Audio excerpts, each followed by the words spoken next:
out of the cupboard, you boys and girls. London calling, now don't look to us. Allô? Hey Mehdi, it's Maya. You know what? I'm in London. Non, je rigole. Je suis à Auxerre là. Je suis un peu paumé. Ta mission, c'est de me retrouver. Non. C'est à toi de me retrouver. Et je peux te dire qu'avec mon scrambler, t'arriveras pas à me rattraper. Moi, je peux passer partout. Eh ben, j'arrive alors. Ouais, c'est ça. Bah, bonne chance, Maya. Ah, putain. C'est toujours pareil. C'est toujours à moi de les retrouver, les garçons. Allez, courage Maya, on est tous avec toi, on va trouver Mehdi. Si Masai ne vous évoque que les guerriers d'Afrique de l'Est, sachez que c'est aussi une marque connue pour ses quads et ses motos 50 cm3 depuis plusieurs années. La gamme produite en Chine par Anhui s'étoffe aujourd'hui à la faveur de la mode rétro, où le style anglais des années 60 ne finit pas de faire des émules. Non, je crois que t'es déjà passé Maya par là, vaut mieux aller en pampa pour trouver Mehdi. Voilà le guidon de la Masai Black Café. Comme vous l'aurez compris, eh bien, c'est un café racer. Ah, il paraît qu'il faut prononcer à l'anglaise, c'est mieux. Sur ce petit café racer, eh bien, la position n'est pas trop exclusive. Donc ça, c'est pas mal. Les demi-guidons sont rehaussés au niveau du thé supérieur. Le pilote n'est pas trop donc penché sur l'avant. Les poignets, ça va supporter sans problème. Les repose-pieds sont bien à l'aplomb des genoux. On aurait peut-être bien aimé que d'ailleurs les commandes soient un tout petit peu plus reculées pour prendre mieux appui, notamment quand on s'aplatit sur le guidon. Cadre peint en rouge, feu avant relevé de LED en demi-cercle, feu arrière minimaliste à diode lui aussi, selle au rebond arrière couvert d'un capot, mais une selle plate est aussi proposée, jante à rayons, garde-boue avant réduit à sa plus simple expression, réservoir au côté creusé, cette Black Café a de quoi attirer les regards. L'assise pointe à 720 mm quand le poids de la moto n'excède pas 111 kg à sec, à lester avec les 15 litres du réservoir.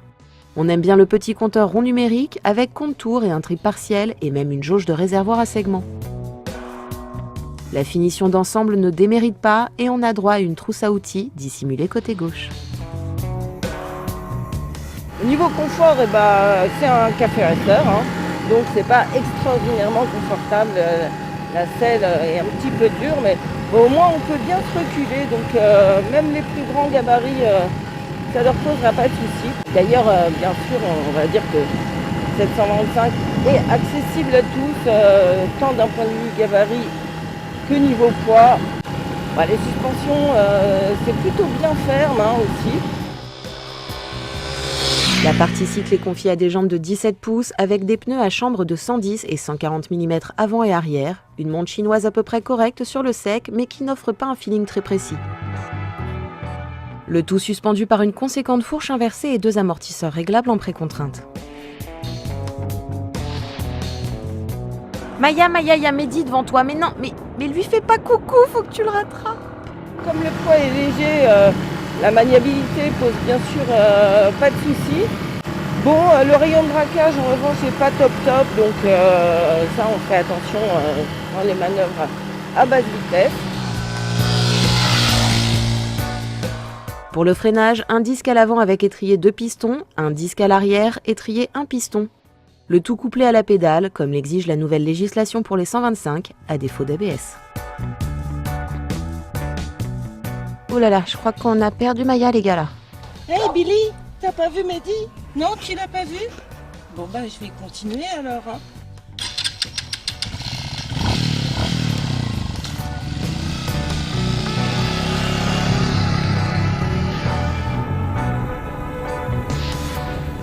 Pour ce qui est du freinage, faut pas hésiter sur la pédale, qui gère le freinage couplé d'ailleurs. Et pour ce qui est du levier, c'est plutôt assez franc. Donc comme il n'y a pas d'ABS, on fait un petit peu attention bien sûr. Pour le freinage, on anticipe. Voilà, on n'a pas grand chose à lui reprocher d'un point de vue purement comportement. Les pneus sont peut-être pas extraordinaires, ils sont très sculptés pour une routière. Mais tout reste sain. Le monocylindre Euro 4 125 cm3, injection et refroidi par air, développe 7,9 kW à 8000 tours minute pour un couple de 10 Nm à 6000 tours minute. Un ensemble modeste mais volontaire. Pas de consommation précise à annoncer, mais on peut tabler sur 3,5 litres au 100 pour une belle autonomie de 400 km. Largement de quoi retarder le moment d'ouvrir le bouchon à serrure, mais sans charnière. Il est d'ailleurs plutôt conseillé de lui offrir du 98 ou du 95 plutôt que du E10. Son petit moulin, il démérite pas, il est assez volontaire. La première est assez courte, puis on tire après correctement les rapports jusqu'à 8000 tours minute à peu près, parce que déjà à partir de 6000, ça commence à vibrer pas mal. Comme on l'a dit tout à l'heure, on a une vitesse maxi de 110 km/h, donc c'est franchement pas mal. À ce rythme-là, on voit plus grand-chose dans les rétros, mais elle tient bien son cap en tout cas.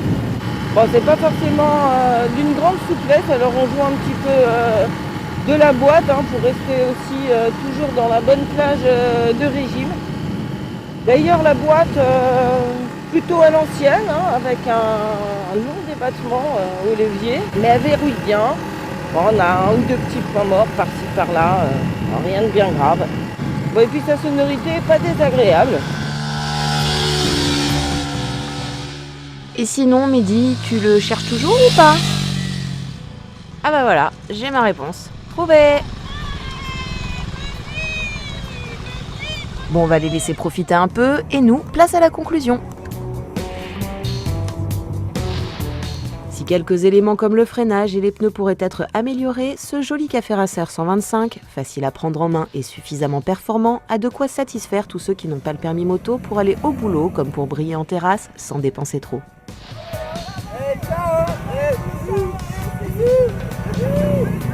Euro 4 a certes fait monter les prix, mais c'est le cas aussi des modèles utilitaires des grandes marques qui n'offrent encore rien en 125 rétro.